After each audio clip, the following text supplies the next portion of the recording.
Welcome to the Eyes Up Mindset podcast, where we explore what it means to grow daily and find our best in every aspect of life. What is going on, everybody? Have another incredible episode of the Eyes Up Mindset podcast here for you today. My name is John Shirkey, joined by my friend, my co-host, as always, Jamie Wagner. Jamie, good to see you. You as well, my friend. How are we doing today? I'm doing well. I continue to be blessed by the people in our lives, our relationship, the people we get to talk to. Thank you for joining us on this journey. We say it a lot, but thank you. We couldn't do this without our listeners and our supporters. And whether that's our Facebook group, Eyes Up Mindset family, or our social media, or you out there listening to this right now, we appreciate you and love to hear from you. So continue checking in with us and let us know what it means to you to live eyes up or with an eyes up mindset. Appreciate that. So like I said, another great episode, Jamie, a little bit different, gets a little bit off of our typical sports journey that we often focus on. But again, we're about life and how do these skills that we learn through sports or non-sports, right, help us as we continue to grow as human beings. Well, this idea of skill transfer is so crucial to life. You learn things in one area that you move and take to another area. And the conversation with JD McCabe today is one of those things where we can learn from. And it may be off the path a little bit, but it is absolutely inspirational. And the toughness and the courage and the willingness, even though he was kind of beat down by it, but the willingness to stay in the fight and ultimately to finish the battle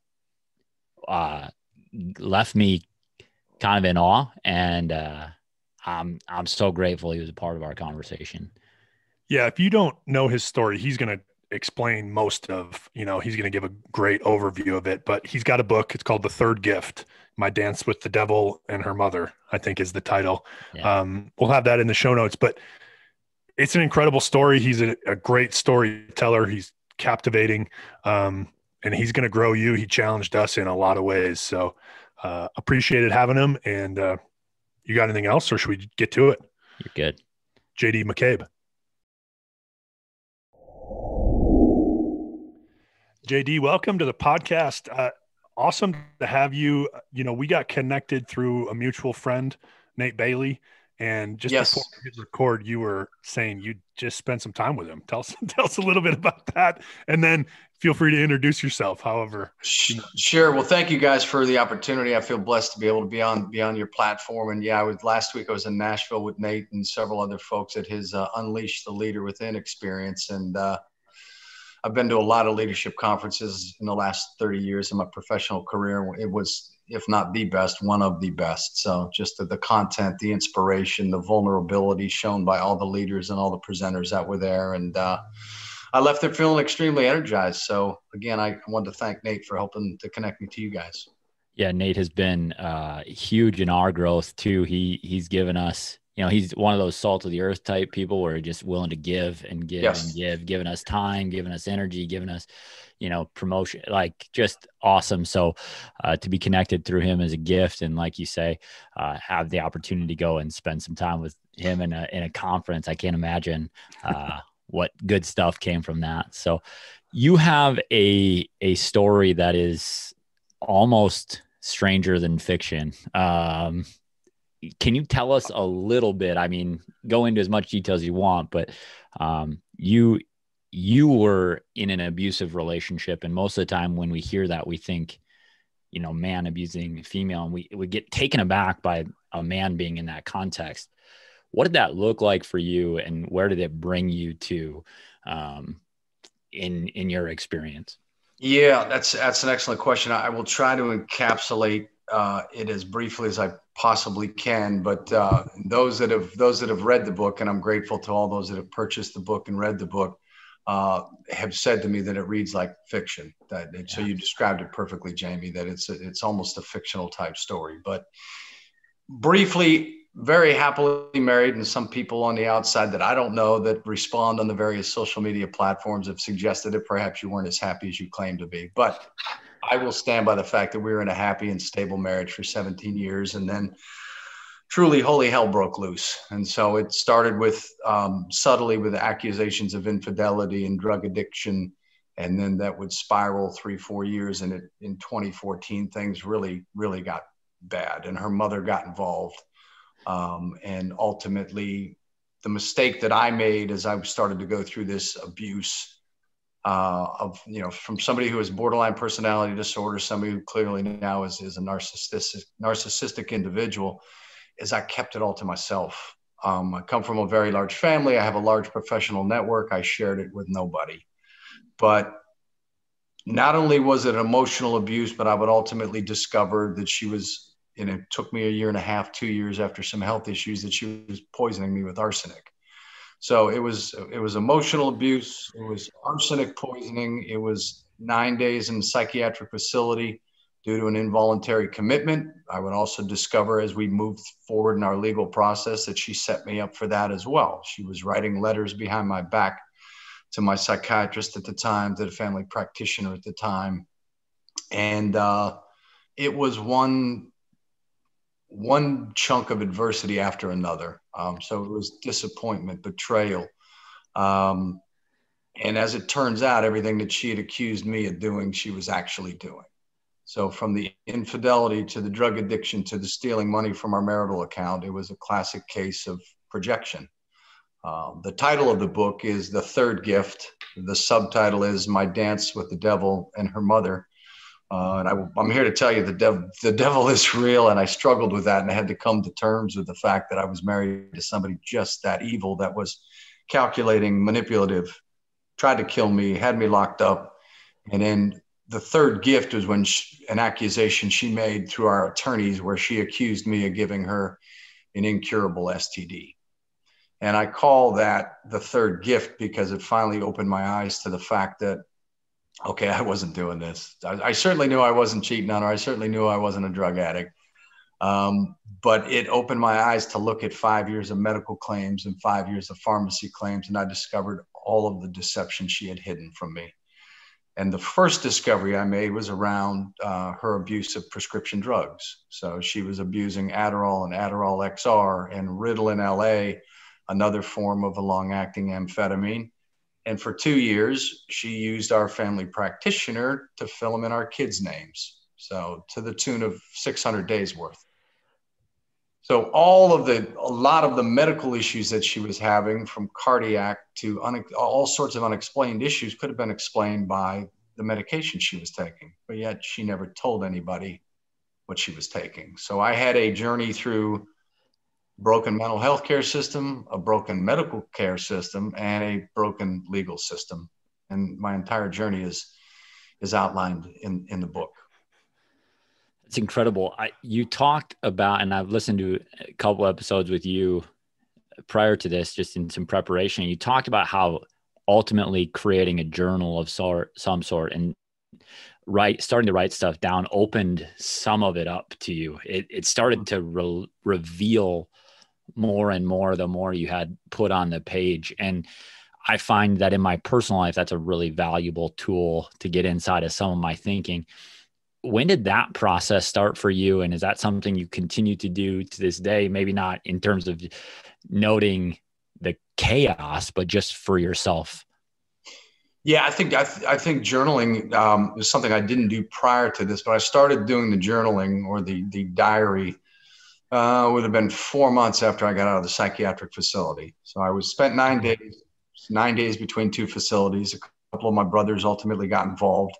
I eventually let people into my life to let them know what was going on. They had to force their way in because I'm like, no, I'm fine. There's no need for you to make a trip to town. Everything's good. And they said, no, we're coming. And I'm glad that they did. I'm thankful that they did. But I stayed in the marriage, whether it was right or whether it was wrong. I stayed in the marriage for another 7 months after I got out of the psychiatric hospital because I was still in love with her, as crazy as it may sound. And I still had the belief that I was the reason for the demise of the marriage, that there was no trust. She beat me with a couple of lies that I had early on in a marriage. And I talk about it in the book. I'm very transparent. One of them was around drinking too much on a business trip 14 years ago. And another one was hiding cigarettes from her and the kids at the time. So she started pulling on those levers that you've always been a liar.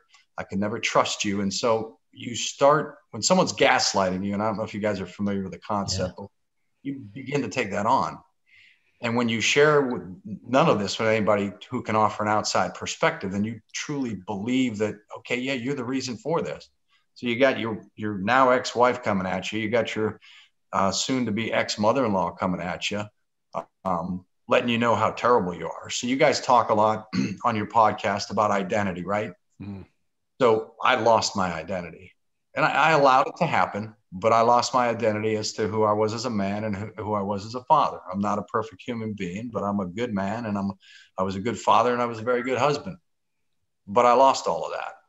And that's what pushed me to the brink and to the point of having a mental breakdown.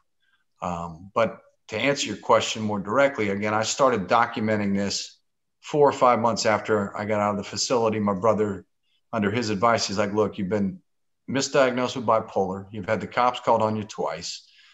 You need to start documenting this stuff to protect you. And to your point, though, Jamie, it was from an emotional perspective, it was very cathartic to put it down on paper, to put the anger down on paper and to let it go. But at the same time, in that journal, I also captured things that I was grateful for that day. So gratitude, and people say this all the time, but gratitude truly saved my life. I mean, I was pushed to the brink as I went through the journey, not only just the psychiatric stay, but then the 4-year journey after that, as we went through the legal system. And I dealt with being alienated from my daughter for 2 years. I lost her, didn't have her in my life. But again, I always tried to center my day around gratitude and finding something that I could be grateful for. That was the second question I had, is that this, and you kind of get, like, one of the words that we used at Bethel when John and I played football together at Bethel was this idea that tethered to something. We're tethered together, tied to something. When you're in a marriage, when you have a family, when you have these things, you talked about losing your identity, you're tethered to that so deeply, you're connected to it.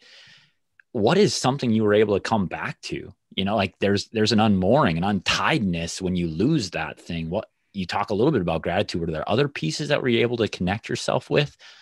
Yeah, I think it was my extended family. So throughout the marriage, we had lived out of town, and throughout the marriage, I had somewhat become disconnected from my extended family. I come from a large family, 5 brothers, 3 sisters, living out of town. You become somewhat disconnected from them. So I was able to reestablish some very strong relationships with my brothers and my sisters, and reconnect with friends and reestablish some old friendships. So as this thing unfolded, it started to play out like I would have people call me just to get updates, as to what was going on, because they couldn't believe the twists and the turns. They couldn't believe the arsenic poisoning and the infidelity and all the discoveries that I made as a result of the revelation she made. And so, when she made that accusation to me through attorneys, I was floored, of course, but it was weird emotional feelings. So felt betrayed, angry, and grateful all at the same time. It was just a flood of emotions. I was grateful because it was like, okay, the marriage is over. Okay, I knew it's over. It was God's smack across the face to say the marriage is over. But you were not the reason for the demise of the marriage. And people I don't know if people can grasp it enough, but had she not played that card, I don't know where I'd be today. Yeah. Emotionally, I don't know where I'd be with the relationship with my kids, because I uncovered so much. It took me hours and hours and hours to go through 5 years of medical claims and pharmacy claims. And fortunately, I've been in the pharmaceutical industry for 30 years. And so I know what I'm looking at. And it just, one surprise after another. But so the other mooring was, again, just connecting to family and connecting to friends. And the one thing I like to say is that when people are dealing with adverse situations, and it's from my perspective, of course, I wasn't looking for answers. I wasn't looking for people to solve my problems or to provide me with insight. I was just looking for someone to listen and to let me vent. And there were many, many good people that stepped up, not only for me, but also for my kids, who at certain times, I'm certain they didn't know who to believe. You know, dad was in a psychiatric facility. Mom's filling her ears with the fact that I'm a drug addict and this and that. And they're 15 and 19 at the time. And who do you believe? So yeah, I'm grateful for all that has happened, believe it or not. So the other thing I grounded myself in, I think this is important too, is I lived out of my car in a hotel for 3.5 months because of the uncertainty. I wasn't sure where we were going to go. So I met a lot of folks. And as you sit at a hotel or you sit outside or wherever you get to know people, you start to hear their stories. And when I'm hearing other people's stories, it provided me with a sense of relativity to say, I don't have it so bad. My life is not that bad. And, I listened to your previous episode with John Kriesel that you guys had aired. And I think about John's situation. I go, good Lord. I don't have it so bad. And to see his strength and his courage and his ability to move forward was, absolutely inspirational. Yeah, perspective is an incredibly powerful thing. And that's, we've gotten some feedback on that episode from listeners too. It's like, man, what I've got going on right now isn't that bad. So that's an incredible story. If you haven't listened to it, go listen to it. But JD, I want to go back to the identity piece. You've kind of talked about, not really knowing that it was lost, and then this awareness that it was lost, and you had all of a sudden you're getting all of this information about all this stuff that's going on, and you have this awareness. What have you done? And I think you've probably touched on it a little bit, but what have you done now since then to reestablish your identity and or maybe find your new identity and who you are moving forward out of, all of that stuff that happened and all of those things that you learned? Well, one of the strengths that she pulled on, so I can, and this is through, a couple of years of therapy. I'm no longer in therapy, but went through extensive therapy. And one of the things that I got some clarity on is I'm the middle child of 9, 5 of 9. The middle child is often the one who has a need to be needed and who is a pleaser. And so I am that way in my personal relationships, not so much in my professional relationships, but I'm not ever going to give that up. I'm always going to be a selfless individual and try to put other people first, whether it's my kids or whether it's family or whether it's friends or whether it's complete strangers. And so I'm reestablishing myself with that identity. And what I'm hoping to do with the book, I self-funded it, but what I'm hoping to do once I can break even is to be able to give back to others. So I want to support a couple of organizations, former military, that are dealing with post-traumatic stress and substance abuse issues. So I want to use it as a venue, not only to encourage, provide a little bit of hope, maybe some inspiration for anybody that's going through a difficult time, but also be able to financially support some organizations that are working to lift people up. So I'm regrounded in that piece of my identity. And I'm certainly regrounded in the fact that, I'm a very good father. So I led by example through this. I'm very proud of my 2 kids. Yeah. And the choices that they have made. I couldn't be more proud of the choices that they made. They've had to endure this throughout, their entire high school and college careers. And now they're flourishing. So I got a question about that, because I think there's probably a lot of people out there that either are in relationships or are now out of relationships where kids, certainly adds another element to it. How do you go about carrying yourself, or, whether it's now or in the past, in terms of allowing them to understand, and experience what happened while still, maintaining your own personal integrity in terms of, how you want to behave as a father and as a man in terms of how you treat people moving forward? Does that make sense? I don't know if that, when you come out of a difficult relationship and there's clearly, a lot of stuff that happened, that you have a lot of reasons and a lot of excuses to be angry and be vindictive and be, attacking your ex-wife in a lot of ways. How do you manage, kind of how you want to be and respond to that with your kids? Yeah. I mean, it's as difficult as cold as it may be at times, right? The high road is the right place to be.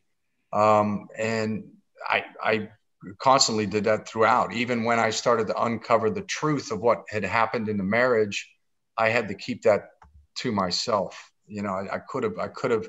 I had to share some of it as things unfolded because they started to see some things with mom. Right. They had questions. And at that point they were 17 and 21 and young adults. But I too put on them the fact that as bad as it may be, they need to really do their best to continue to count their blessings and to look at what they have versus what they've lost or what had been taken away from them. And so they are both centered in faith as well. And I think that was an example that they took from me, that I continued to stay strong with my faith. And I did not badmouth their mother. I gave them the facts as they played out. I left it at that. You had talked about this identity of being selfless and being a people pleaser. And yet you also advocate for people to advocate for themselves and to be a little bit selfish in this reality that, hey, I need to seek help right now. And I can't just give of myself always. I can't be always being pulled at from everyone else. What does it mean to advocate for yourself? What does it mean? What are some actionable steps we can take to look inside and say, okay, this isn't right, and I need someone to intervene here. I need someone to step in? Because, I mean, I don't know that you would admit this, but I've been in situations where I've just let something last for entirely too long. The abuse, the relationship, the whatever it might be, this is going on for too long. I need someone to step in and advocate for me, but I couldn't do it for myself. What does that look like? Yeah, as things began to unfold, I certainly needed therapy to kind of keep me grounded and to help to provide me some explanation as to what I was dealing with. I was not familiar with borderline personality disorder. I was not familiar with the true concept of narcissism.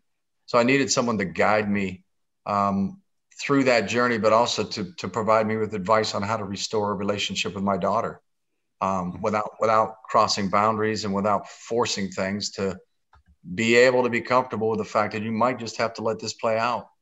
And it may not be until she goes off to college that you will have a relationship with her again. Fortunately, it didn't work out that way. It happened. We reconciled sooner than that. But and I also needed religious counsel to really come to terms with the fact that I was married to somebody that evil. Yeah. But ultimately, I got comfortable with it, recognizing that she's not mentally right. Clearly has some significant mental health issues that were only made worse by her abuse/use of, prescription medications.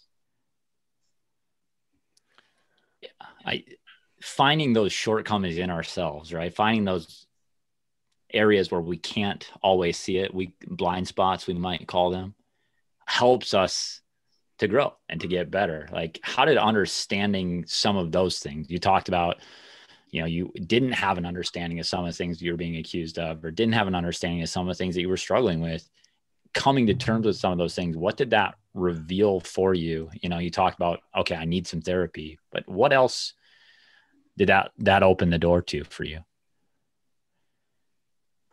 Yeah, I just say, for me, it forced me to really sit down and to be introspective and to really take inventory of what my strengths were and what my shortcomings were. Right. So as a pleaser, and as a pleaser, as I look back on my life, oftentimes you tell people what you think they want to hear instead of what they need to hear. So I've had to grow in that area. Now, there was a disconnect for me professionally, where professionally I didn't, I was diplomatic. I've led people for 30 years in various capacities, but I always was very direct with them and diplomatic. But in my personal life, if I thought it might hurt somebody, I would not. I would tell them what they wanted to hear, not what they necessarily should hear.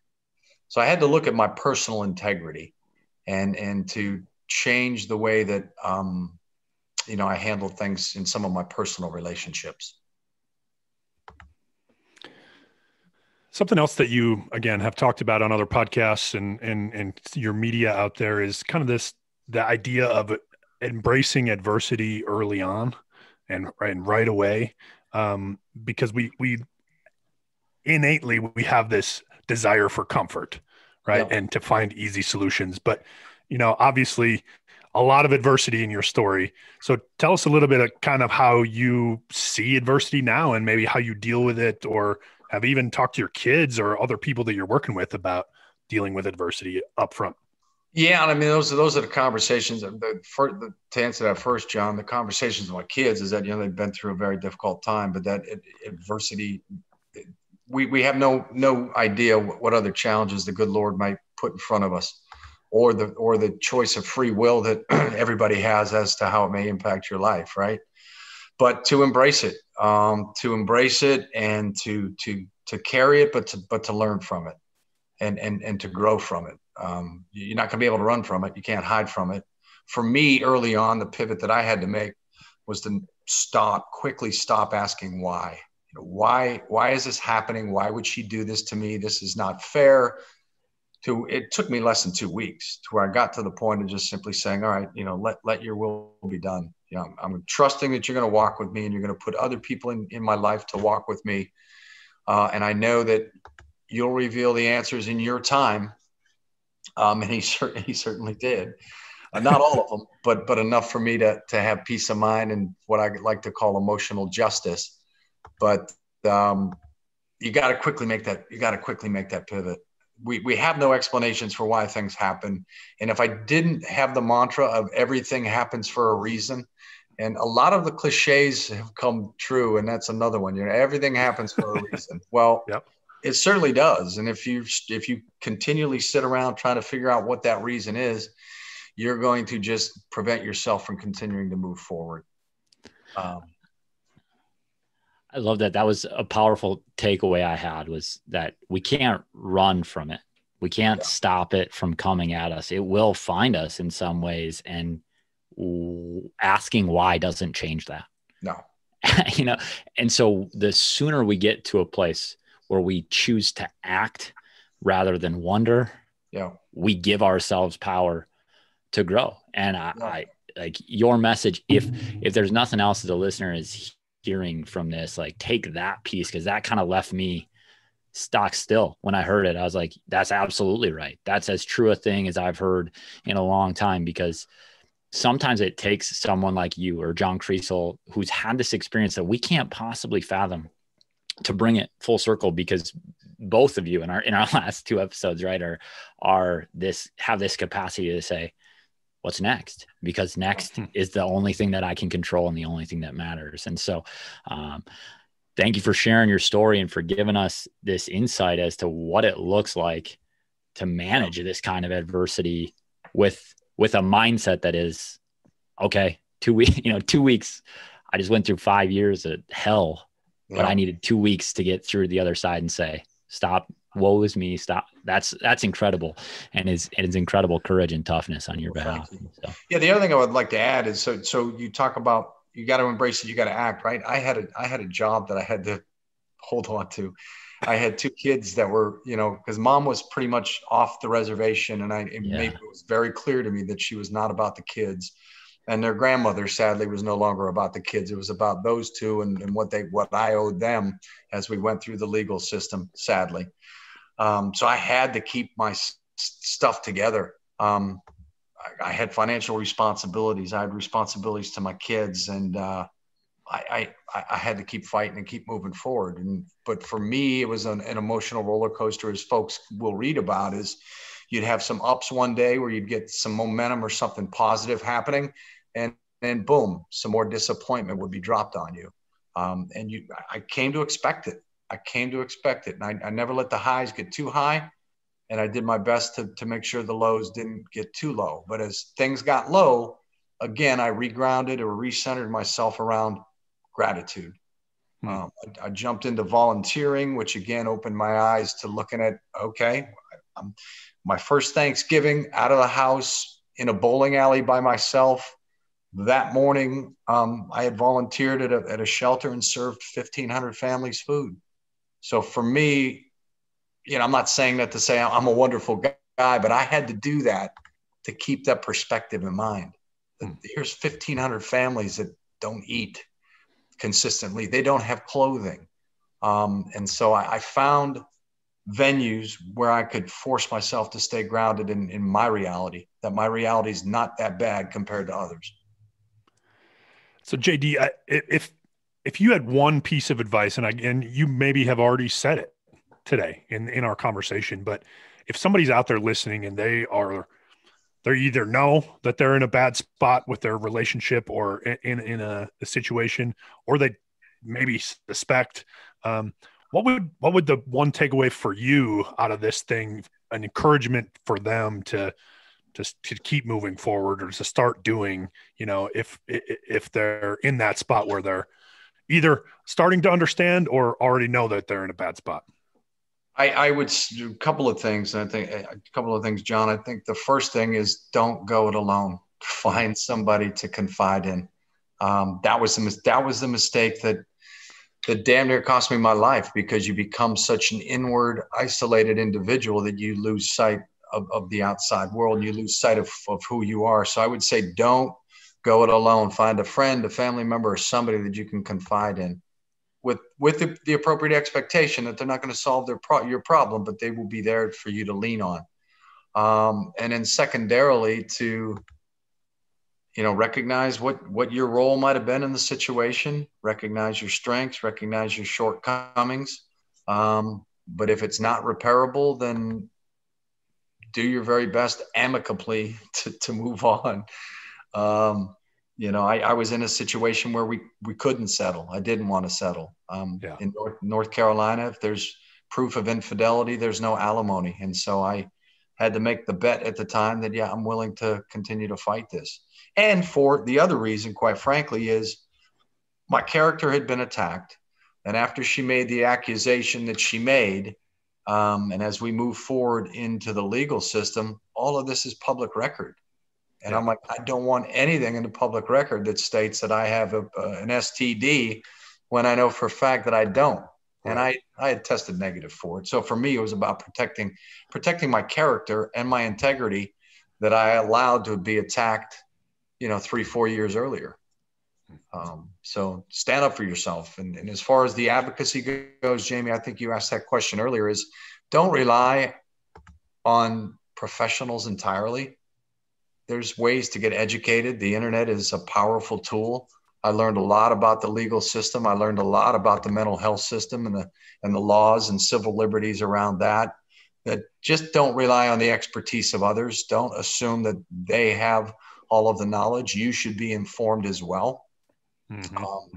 Some of the legal moves that we made eventually were things that I brought to my attorney's attention when they weren't even thinking of it. So become as educated, as empowered as you can be.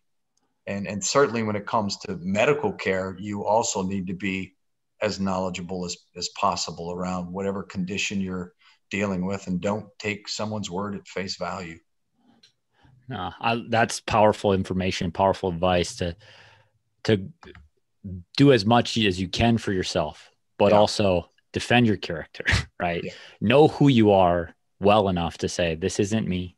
And this thing that is going on out there is not representing who I am. And it's there's a lot here to chew on, and I am grateful for all of it. So where can people find the book or find you and interact with you?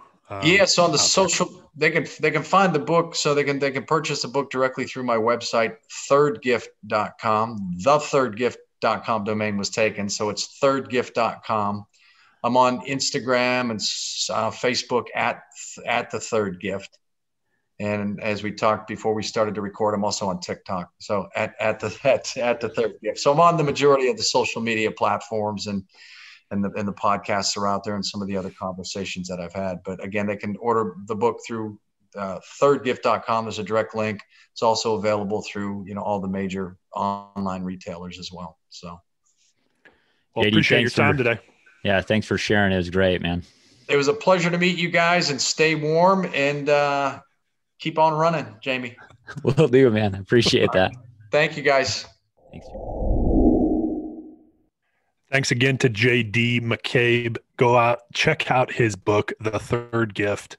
Order it on his website, on Amazon, wherever, and then find him on his social media. His message, Jamie, is a little bit different, than kind of some of our past guests and our foundation in sports and athletics. But, the stuff that he's talking about, adversity, right? You can't run from it. You can't hide from it. It's going to find you. And that's true of all of life, right? So how do we figure out how to deal with that? A couple other things, everything happens for a reason, incredibly cliche, right? But, when the rubber meets the road, we usually find out that those cliche statements that sometimes are cringeworthy really are pretty true, right?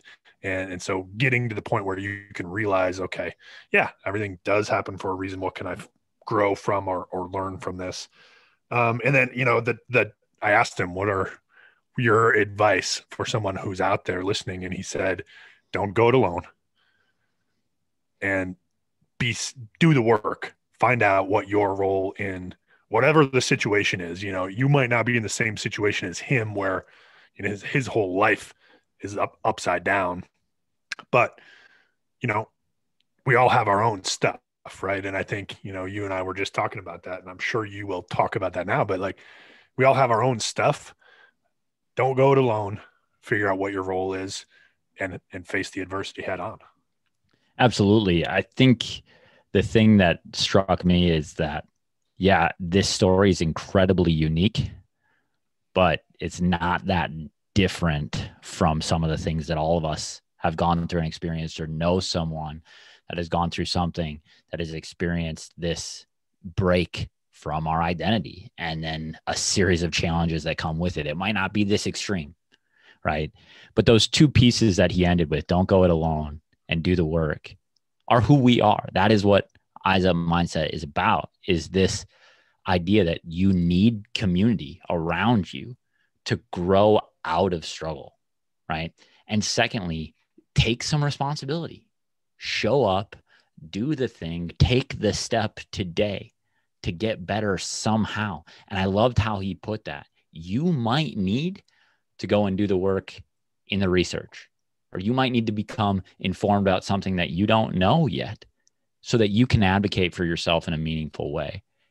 If we are anything, we're about be around people that will grow you, look for community, and then take the steps for yourself in whatever way that looks like. And as always, live eyes up.